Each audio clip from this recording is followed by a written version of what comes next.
यहाँ है। नमस्ते मोदी जी। नमस्ते। मोदी जी, आपने भारत के हित में कई अनोखे कदम उठाए हैं और इसके नतीजे हमने सिर्फ देश में नहीं बल्कि अंतर्राष्ट्रीय स्तर पे भी देखे हैं। बावजूद इसके आज देश में ऐसी कई सारी शक्तियां हैं जो किसी भी कीमत पर सत्ता हासिल करने में जुटी हुई है। तो क्या ऐसी गतिविधियों के चलते हुए आप कभी डगमगाते नहीं?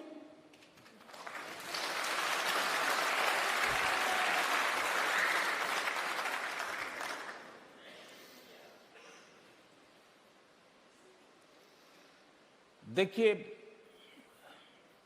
मैं मानता हूं ये लोकतंत्र की ब्यूटी है।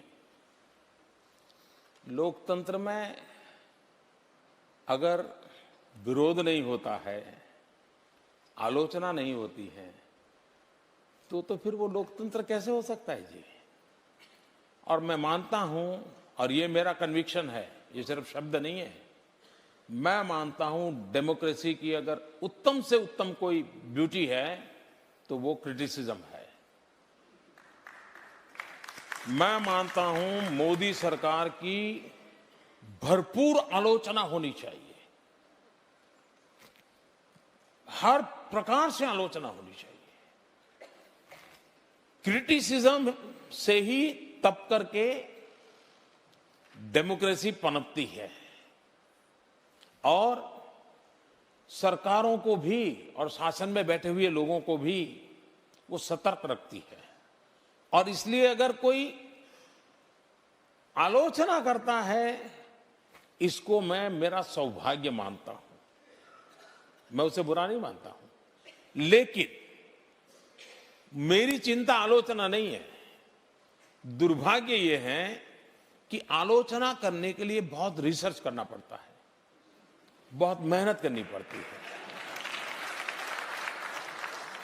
उसकी बारीकी में जाना पड़ता है, फैक्ट्स एंड फिगर इकट्ठे करने पड़ते हैं, हिस्ट्री पूरी निकालनी पड़ती है। अब आज ऐसी आपाधापी का समय है कि किसी के पास इतना टाइम ही नहीं है। बहुत कम लोग हैं जो अब ये काम कर पाते हैं। अच्छा, हरेक को इतनी तेजी है कि भाई 24/7 मैं आगे निकलूं, ब्रेकिंग न्यूज मैं दूं या वो दें, ये आपाधापी का युग है। और इसलिए क्रिटिसिज्म ने दुर्भाग्य से उस मर्यादाओं को तोड़ करके एलिगेशन का रूप ले लिया है। लोकतंत्र की अगर सबसे बड़ी ताकत है तो क्रिटिसिज्म है, और लोकतंत्र की सबसे विनाशक कोई रास्ता है तो वो एलिगेशन है। और इसलिए एक तंदुरुस्त लोकतंत्र के लिए क्रिटिसिज्म को सबसे ज्यादा पुरस्कृत करना चाहिए और एलिगेशन से बचने का प्रयास करना चाहिए।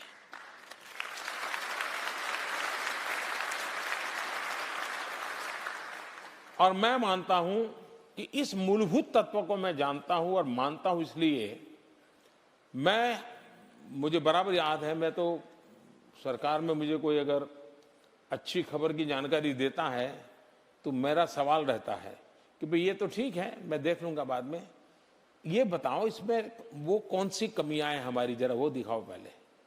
मैं पूछता हूं सामने से, क्योंकि कोई पूर्ण नहीं है भाई, हम सब इंसान हैं, हम में भी कमियां हैं, हमसे भी गलतियां होती हैं।